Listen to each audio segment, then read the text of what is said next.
திரு ஜென்ராம் இதை எப்படி பார்க்கணும், ரொம்ப சுருக்கமாக சொல்லுங்கள், எல்லாருக்குமான நேரத்தை.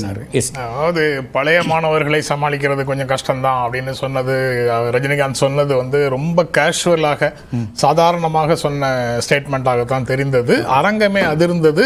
திமுக தலைவர்கள் பலர் வந்து கைதட்டி சிரிச்சதையும் பார்க்க முடிஞ்சது. ஆனால் அது துரைமுருகன் பெயரை மட்டும் ரஜினிகாந்த் சொன்னதும் ஒரு உரிமையில், நீண்ட நாள் நண்பர் என்ற முறையில் உரிமையில் சொன்னதாகத்தான் நான் புரிந்து கொண்டேன். ஆனால் அது ஹட்டாக இருக்குங்கிறது அவர் பின்னால் ரியாக்ஷன் பார்க்கும்போது தெரியுது. ஆனால் விஐடியில், வெள்ளூர் இன்ஸ்டியூட் ஆஃப் டெக்னாலஜியில் ஜி விஸ்வநாதனை வச்சுட்டு முதலமைச்சரும் இருந்த விழாவில் எம்ஜிஆர் முதலமைச்சராக இருக்கும்போது விஸ்வநாதன் வந்து எம்ஜிஆர்கிட்ட சொன்னார், உங்களுக்கு அமைச்சர்கள் நல்லா கிடைச்சிருக்காங்க, அது நல்லா கிடைச்சிருக்கு, இது நல்லா கிடைச்சிருக்கு, உங்களுக்கு எதிர்கட்சி தலைவர் மட்டும் நல்ல ஆளாக கிடைக்கல அப்படின்னு சொன்னாருன்னு பழைய நிகழ்வை சுட்டி காட்டி அங்க பேசுறாரு. இதே உரிமையில பேசுறாரு. விஸ்வநாதனும் அவரும் நண்பர்களாக இருக்கலாம், உரிமையில பேசுறாரு. ஆனா விஸ்வநாதன் சிரிச்சுட்டு பேசாம இருந்தாரு. அவர் இந்த மாதிரி ரியாக்ட் பண்ணவே இல்லை.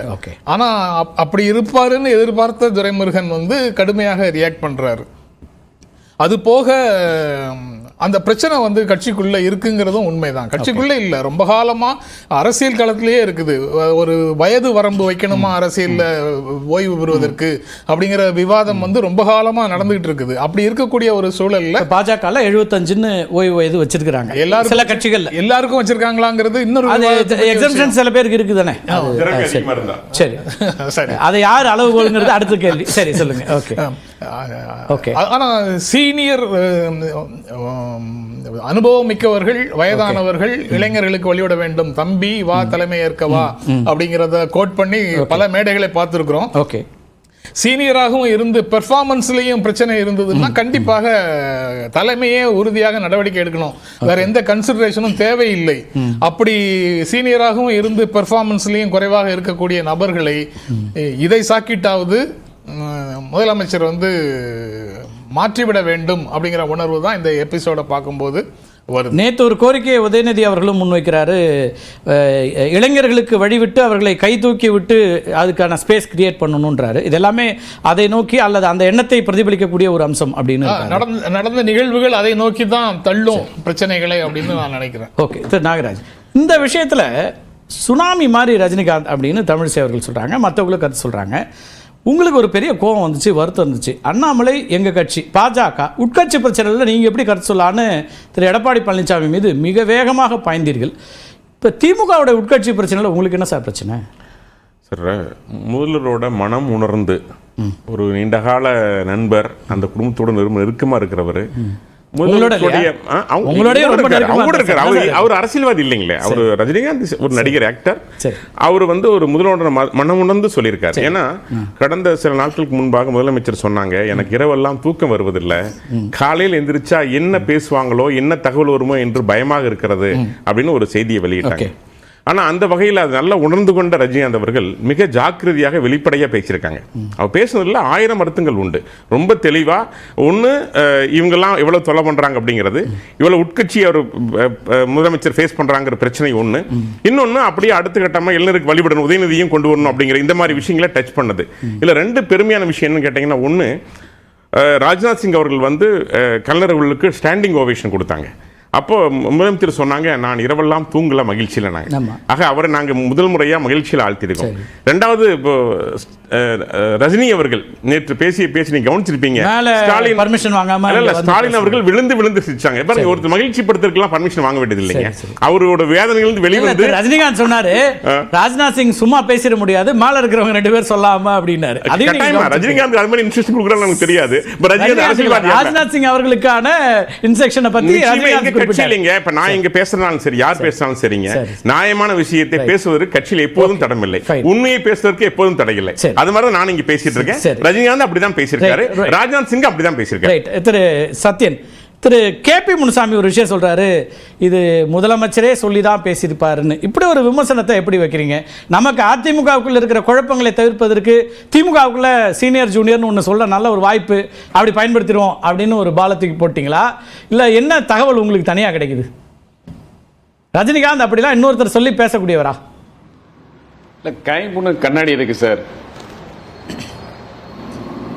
அதாவது பட்டத்து இளவரசர் உதயநிதி அரியணை ஏற்ற வேண்டிய நடக்கக்கூடிய நாடகங்களில் இது ஒரு நாடகம். நீங்க இப்ப ஆனா நாகரிக அரசியலை பத்தி பேசிட்டு இருந்தீங்க, ரொம்ப திறமையா கையாண்டார். சத்யன், நாகரிக அரசியலை பத்தி நீங்க நாகராஜ் அவர்களுக்கு பாடம் எடுத்தீங்க போன 1 ஹவர்ல. இப்ப நீங்க பயன்படுத்துற வார்த்தைகளை திருப்பி அதுக்கு பதில் சொல்ல கூட இங்க திமுக ஆள் கிடையாது. அது நாகரிக அரசியல் வருமா? ஜனநாயகத்துல வாக்களிச்சு வெற்றி பெற்றா போக முடியும். இது அதாவது கண்டிப்பா ஏன்னா ஆமா, ஆனா ஜனநாயகத்துல அதே ஜனநாயகத்துல மன்னராட்சின்னு நடந்துட்டு இருக்கும் பொழுது மக்கள் அரியணை ஏறுபவரை வந்து அந்த மரியாதை அந்த அடைமொழியோட தான் அழைக்க முடியும், வேற என்ன அடைமொழியோட அழைக்க முடியும்? மக்கள் தேர்ந்தெடுத்து சட்டமன்ற உறுப்பினராகி சரி சொல்லுங்க சொல்லுங்க. எஸ், மடை மாற்ற வேண்டாம். சரி, நீங்க தான் வார்த்தையால அதை திசை திருப்புனீங்க. வாங்க வாங்க. எஸ், மரியாதைக்குரிய இல்ல மரியாதைக்குரிய சூப்பர் ஸ்டார் ரொம்ப அருமையா ஹேண்டில் பண்ணார். அதாவது ஒரு கருத்து உருவாக்கத்துல அது எந்த டார்கெட்டை நோக்கி போறோமோ அதுக்கு சில பல விஷயங்கள் நடக்கும். இன்னைக்கு இந்தியாவில் இருக்கிற எல்லாருக்கும் தெரியும், தமிழ்நாட்டில் இருக்கிறவங்க எல்லாருக்கும் தெரியும் திரைத்துறை யாரோட கட்டுப்பாட்டில் இருக்கு அப்படின்னு. அப்ப அந்த திரைத்துறையில் மிக உச்சத்தில் இருக்கக்கூடிய ஒருவர் வந்து ஒரு விழாவில் பேசுறாரு, இளைஞர்களுக்கு வழிவிடுங்க அப்படின்னா அதுக்கு மரியாதைக்குரிய ஸ்டாலின் அவர்கள் வந்து சிரிக்கிறார் அப்படின்னா என்னுடைய எண்ண ஓட்டத்தினுடைய வெளிப்பாடு அங்கே சூப்பர் ஸ்டார் வாயிலாக வருவதை நினைச்சு அவருக்கு சந்தோஷப்படுறாரு, பரவாயில்ல பேசுறாரு. அதுக்கு யார் தடையா இருக்காருங்கிறதை உடச்சே பேசுறாரு. ஆனா இவங்க கொடுத்த நரேட்டிவ் ஃபுல்லா பேசாம மரியாதைக்குரிய ரஜினிகாந்த் அவர்கள் அவரோட பாணியில மிக சிறப்பாக சூப்பரா சொல்லிட்டு போனாரு. இதுதான் பல விஷயங்களை பேசியிருக்காரு. ஒண்ணுமே கிடையாது. யார் பேசக்கூடியவர்கள் மனதில் ரஜினிகாந்த். சரி, ஓகே, ரைட். திரு ராமசாமி ரொம்ப சுருக்கமா. தலைவரோட ஸ்டைல் ஓகே ஓகே சத்யன் மிக திறமையா கையாண்டாரு. அவரு சொன்னதை அப்படியே சொல்லாம அவரோட பாணியில சொன்னாரு. நான் அவர் சொன்னதை அப்படியே சொன்னாரு. அதனால இது வந்து ஒரு திட்டமிட்ட அடுத்தது அரியணை ஏற்றி ஒரு அரசியல் குற்றச்சாட்டு அது நீங்க வைக்கிறீங்க, அதுக்கான பதில் அவங்க சொல்லுவாங்க. Okay, right. தலைவர் அவரோட ஸ்டைல், அவரோட சுபாவம், அதற்கேற்ற மாதிரி அவர் ஃபர்ஸ்ட் ஸ்டேட்மெண்ட், அதற்கப்புறம் துரைமுருகன் அவர்களோட ஸ்டேட்மெண்ட்டுக்கு அவரோட ரெஸ்பான்ஸும் நண்பர். அதனால சொன்னேன், அதுல ஜென்ராம் அவர்களோட கருத்து வேறுபாடே கிடையாது. நண்பர் அப்படின்றனால ஒரு எடுத்துக்காட்டு, ஒரு கேஷுவலான ஒரு ஸ்டேட்மெண்ட், அங்க வந்து ஒரு ஸ்பெசிபிக் ரெஃபரன்ஸ் கிடையாது.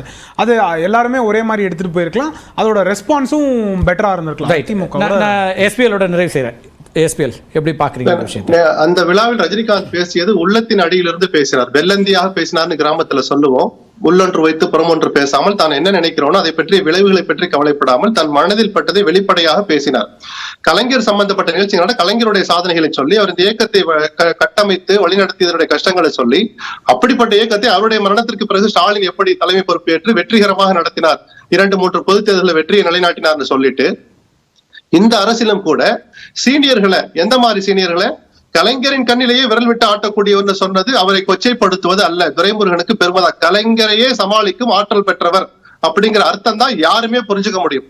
அப்படிப்பட்டவர்களை கூட நீங்கள் கட்டுக்குள் வைத்து இந்த ஆட்சியை நடத்துறீங்கன்னு சொல்லிட்டு ஸ்டாலின் பக்கம் திரும்பி ஹேட்ஸ் ஆஃப் ஸ்டாலின் சார் அப்படின்னு சொன்னது அவருக்கான காம்ப்ளிமெண்ட் தான். இது எல்லோரும் சிரிச்ச போது துரைமுருகனும் சிரிச்சிருந்தா அது பிரச்சனையே கிடையாது. அதன் பிறகு கடைசியாக முதலமைச்சர் பேச வந்த போது அவர் கொஞ்சம் தவறுதலாக புரிந்து கொண்டாரா இல்ல கூடுதலாக எதை புரிந்து கொண்டாரா தெரியல. என்னை விட 1 வயது மூத்தவர் ரஜினிகாந்த், எனக்கு அறிவுரை சொல்கிற தகுதியும் உரிமையும் அவருக்கு உண்டு, உங்களுடைய அறிவுரையை நான் ஏற்றுக்கொள்கிறேன்னு சொன்னார். ரஜினி எந்த அறிவுரையும் அந்த மேடையில சொல்லல. நான் உஷாராக இருப்பேன்னு சொன்னார். நீங்க உஷாராக இருக்கணும் ஸ்டாலின், இல்லாட்டி துரைமுருகன் காலவாரிடுவார், சீனியர்கள் காலவாரிடுவார் ரஜினி சொல்லல. இந்த 2 வார்த்தைகளும் துரைமுருகனை கூடுதலாக எரிச்சல் படுத்தி இருக்கலாம்.